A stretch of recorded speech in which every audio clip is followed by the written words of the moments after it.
Welcome back, YouTubers. This is my second video of the day. This is Unmasked. We are here to unmask the truth. We like to talk about a lot of things that you're not going to hear in the mainstream media. They have an alternative motive, and we're just trying to figure out the truth. And I say this, I'm going to probably say this every video, we don't know the truth, but we're trying to figure it out. And we want to know what's going on here. You know, we see our country burning, and you know, the media is not telling us the whole thing. And this video right here is going to be about an officer in Portland. And this officer, I think probably a lot of you saw a little bit of the video, but I want to show you the whole video because I think they left out some important parts. And this is a long video, so I'm going to go ahead and get right to it. This is Officer Jakhary Jackson of the Portland Police Bureau, and he's given his perspective on black officers in the middle of downtown Portland's nightly protest. And he's talking about Portland here, but I imagine things aren't too different in other places. Let's go ahead and get this started. I have a lot of interest in hearing, you know, about what it's been like for an officer and how these events have impacted specifically our African American officers. So Officer Jackson is here to provide his perspective, and we really appreciate you taking the time. Thanks for having me. So first, can you share a little bit about yourself and how and why you became a Portland police officer? I got a lot of family here in Portland. Both sets of my grandparents lived on Cleveland between Alberta and Skidmore. So I didn't directly live in the city of Portland, but all my family was here, and I was always at my grandparents' house all the time growing up. That's how my parents met. So that being said, I went to school. I graduated from Portland State University in 2008. I worked at Nike for 10 years before I became a police officer here. I wanted to make the most out of my life by helping others. I wanted to, if people that I know, people I care about, I want to give them the service that they deserve. Not just, it's just a job, but like you could change people's lives. You don't even know just by giving somebody a hug that is having the worst day of their life. And you see it. You also see a lot of other bad things where. So he got into policing to help people. You know, he's a college graduate, you know, and I'm sure he can do other things that's a lot less dangerous, but he chose a different path, and it seems like he's very sincere on wanting to help others out. I've seen people die right in front of me, and you're just like, man, like I couldn't. There was nothing I could do. If I got there a little bit early, and I know a lot of officers feel that way. Just hearing that call come out over the radio, and you know people are in trouble and need help, and you just see officers just even they're not even getting dispatched, but just attaching or just going, trying to help when other people are running. That says a lot. So what kinds of assignments have you had at Portland Police Bureau? So I've been on patrol. I've almost going on 10 years now, but I also had the opportunity to be on our rapid response team, on our neighborhood response team that just right now is not currently active due to the cuts. But yeah, I was on the COAB for a couple. So maybe they've already had cuts in Portland. I don't know the whole situation there. I know they've cut a lot of places. Years, which was the Community Advisory Board. So I've got to do a few things in a short amount of time. So. And can you tell us a little bit about the rapid response team? That's one of the crowd management teams. Yes. So yeah. That's been the capacity you've been out in recent weeks. Yeah. At the demonstrations. So what was it like in that capacity in the first few weeks when the fence was up around the Justice Center for that RRT response? I'll say this. I got to see folks that really do want change like the rest of us. Now he's really going to break it down. This is a pretty different perspective than what we're hearing on CNN and MSNBC. just a whole different perspective on what's going on out here. that have been impacted by racism. And then I got to see those people get faded out by people that have no idea what racism is all about, never experienced racism. They don't even know that the tactics that they are using are the same tactics that were used against my people. And they don't even know they don't even know the history.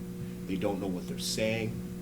Coming from someone who graduated from PSU with a history degree, it's actually frightening on how, they say if you don't know your history, you repeat it, and watching people do that to other people just because of what they decide to do with their life. What are some of those interactions that you're... So a lot of times, someone of color, black. I don't know who brought him out to do this press conference, but I'm really glad they did.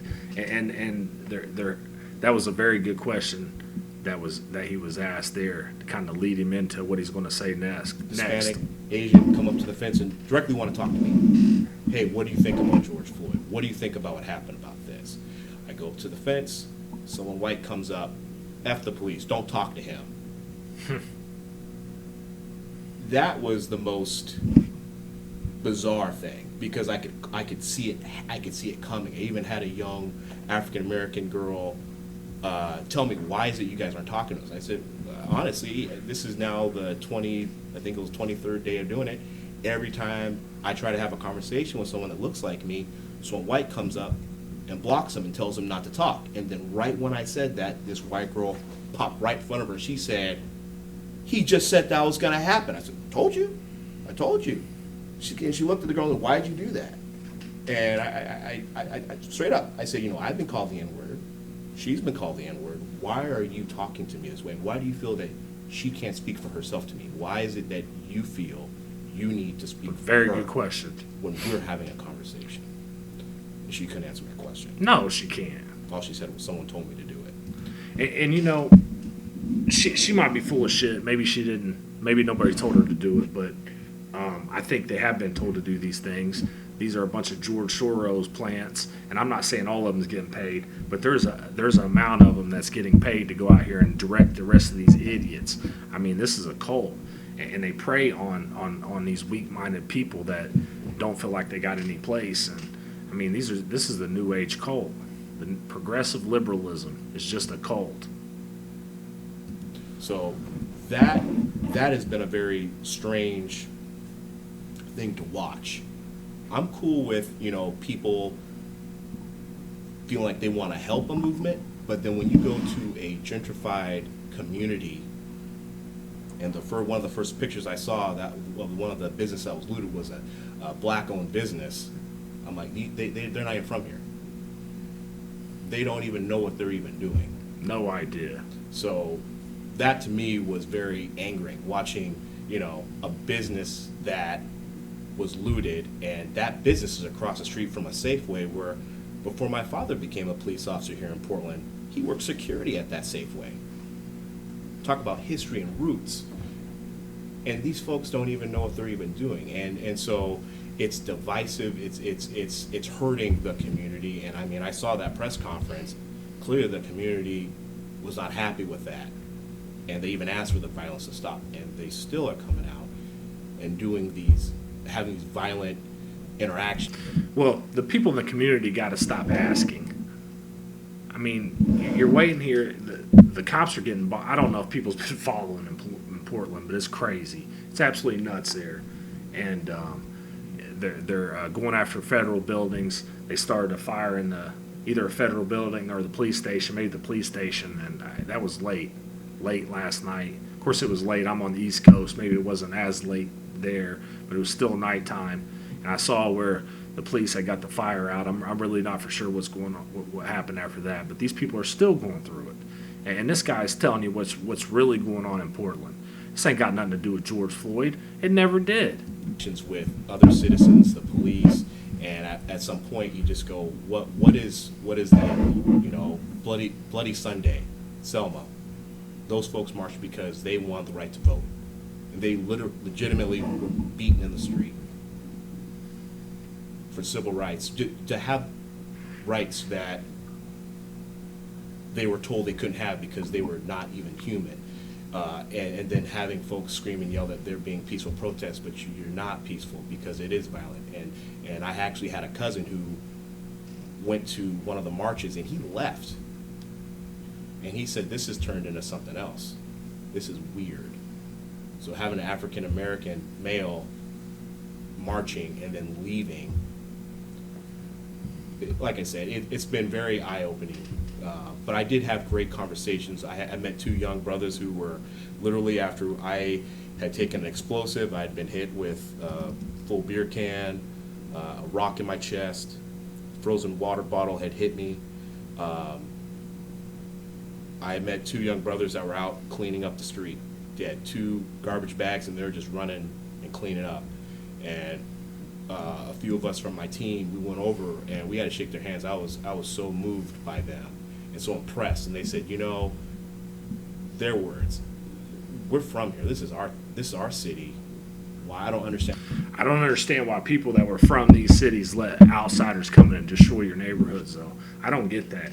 And I'm not trying to dog you guys. I know you are the victim right now, but don't be a victim anymore. Do not let Antifa and BLM come in your neighborhoods and tear that shit up no more. That's got to end. They're still in Portland tearing shit up. They're still in New York tearing shit up. Where are the Patriots at? You know, we see Beatty come out. Now we're seeing this police officer speak up on what's really going on. Hopefully more people will catch the Bevelin Beatty bug. That's why people are coming here and destroying it. And we want to show that, you know, we want to clean it up. And I was absolutely, we let them take a picture with us. I didn't take a picture, they had their camera and they had a picture taken. But like I said, I was just so moved by that. So there's been highs and lows. I know you and I were talking the other day and you were sharing just some of the hateful and racist things that you and other officers of color have been subject to. And I mean, I was just floored. But I think that's some of the stuff that people haven't been seeing or hearing. And we work very hard within our agency to try and Why? Why aren't people hearing this? Why? I mean, is it on any local news? I follow all of our local news and Ohio news and other news on Twitter, and all they're talking about is not wanting your kids to go back over the Ronies. We're tired of hearing about the Ronies. We want to hear the truth of what's going on out here. Luckily, this gentleman has enough nerve to come out here and let us know. Of course, we're only seeing little clips of it. And I suggest everybody got to watch this whole thing. I'm not going to play the whole thing, but I'm going to play the first probably another 7 more minutes, 12 more minutes, and let you hear everything he has to say. Recruit and retain a diverse population of officers. Can you share a little bit about that experience? It says something when you're at a Black Lives Matter protest. You have more minorities on the police side than you have in a violent crowd. And you have white people screaming at black officers. You have the biggest nose I've ever seen. That's unbelievable. And they're out there for Black Lives Matter. And you got more black and minority police officers that are in the protesters. That's ridiculous. It's absolutely ridiculous. You hear these things and you go, where are these people are they gonna say something to this person? No. So, and that's just one example. Having people tell you, you know, what to do with your life, that you need to quit your job, that you need to, you know, you're hurting your community, but they're not even part of the community. And once again, you as a privileged white person telling someone of color what to do with their life. And you, absolutely, and you don't even know what I've dealt with, what these white officers that you're screaming at, you don't know them. You don't know anything about them. And there are racist people out in the world. Absolutely. There are bad cops out there in the world. We don't associate with those people. They make us all look bad. That's not something that I stand for. That's not something that my coworkers stand for. And you know, I've been called, you know, on calls the N-word. I don't know, I can't even count in the time that I have been a police officer. And having white officers jump in and defend me, and me telling them, you know, just ignore it, and them being absolutely shocked, and you really get and they get to see it, and so like I said, when you're standing on the line and they're getting called those names and they're being accused of being racist, when you've seen those officers helping people of color, getting blood on them, trying to save someone's life that's been shot, gang violence, domestic violence, and you see them and they're truly trying to help save someone's life, and then they turn around and are called a racist by people that have never seen anything like that have never had to put themselves out there. It's disgusting. So one of the He's exactly right. It's disgusting, absolutely disgusting, and I don't understand. You know, with the election coming up, what they could possibly be thinking with the Democrats by taking these extreme left wing side on all this. I mean, if any police officer votes for Joe Biden, anybody that votes for Joe Biden, I don't know what you're thinking, bro. He's probably the biggest racist in Washington, D.C. Been there for 40 years. He brags that he is the one that came up with the Patriot Act on a bill that didn't get passed back in -- wrote the crime bill. He's the 100-to-1 guy. I mean, dropping the N-word, calling black people animals, talking about that he don't want his kids in school with him. I mean, what do he say? Integrated jungle or some shit like that. I mean, dude's nuts. You vote for Joe Biden, I don't want to hear you say nothing about no racist crap. Don't be calling nobody racist. You're voting for basically a KKK member here. the images that stands out for me was an image that Dave Killen from the Oregonian, a photographer from the Oregonian took, and I believe it was published June 3rd, so it was, about the 4th day into this. And I saw this image of, I think it's 4 officers with this huge explosive firework, like one of the big ones, exploding in the midst of our officers. And when I first saw it, I cried because I thought, thank God nobody died. And then I found out who some of the officers were, and one was you, and one was one of our sergeants, who is also African American. And to me, that image stood out because the demonstrations are for Black Lives Matter, and two of my... Come on, lady. Black lives don't matter to these people. Only when the white boy kills the black guy, they come out. That's the only time. The only time they come out. And if it was that prevalent, the damn country would have burned it down by now. These police officers in these inner cities, they do have a hard job. And I know we all criticize them and we all get mad at them. And we, probably don't put ourselves in their shoes a lot of times. But, they're out here messing with gangbangers in these inner cities. And we don't know nothing about it. And if you're not living in these inner cities, don't act like you do know what's going on. I mean, these cops just want to get home, safe to their kids, and they are trying to help. You might think they ain't, but we see what's going on now that they're being told not to do anything, or they're not doing anything because of the guy getting charged with murder in Atlanta. And whether you think that's right or wrong, he was doing what he was trained to do. Now he's charged with murder. These people ain't going to do nothing now. Why would they? Thinking that they're going to get charged with murder. My colleagues who are African Americans are standing there and nearly died. Can you share a little bit about that incident and what happened, and kind of what your thoughts were? I'll say this. There's this saying where if you're a black cop, you're not black. I take this uniform off, and I'm suspicious. I look like someone that these people would then call the police on. I have been, when I was young, at a party, and I got jumped by a group of white people. Okay, me putting this uniform on does not erase that history that I've had. So when I had that explosive thrown at me, I saw it. I thought it was maybe just like a little firework or something like that, and I realized something was wrong. And I didn't. You see a flash? I didn't even see a flash. I just felt it. Pretty soon, especially if Joe Biden wins, they're going to open up these borders, and it's not going to be little tiny explosives like this.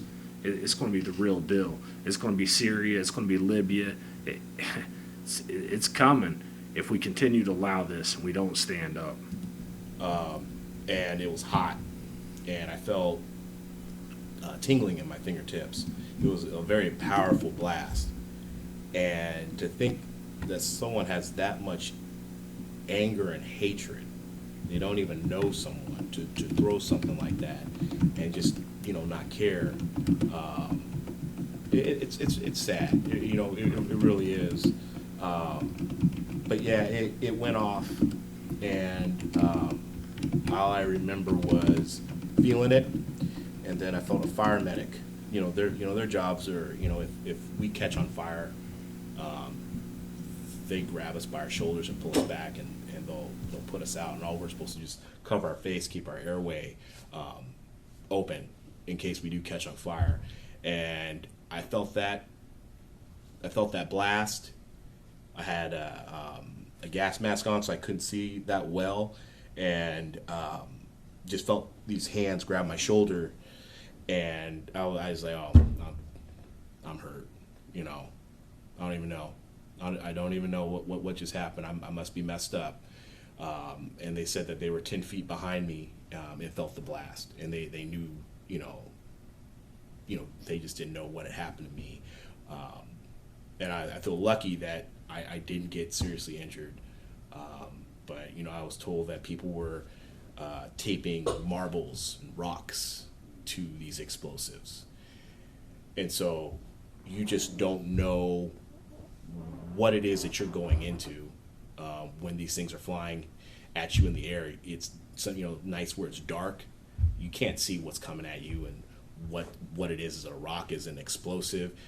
How long did the person hold it that it was lit, where it can just go off at any minute while you're just standing there?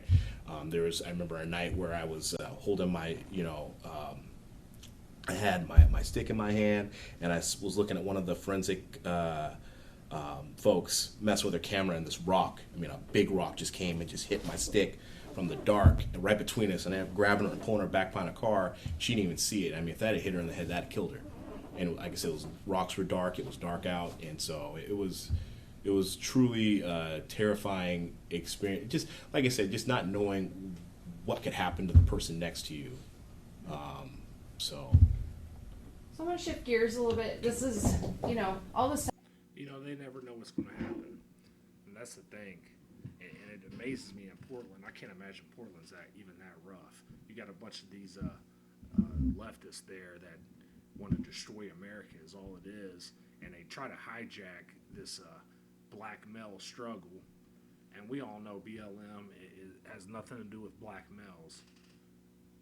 They're trying to dismantle the patriarchy, trying to destroy everything we have.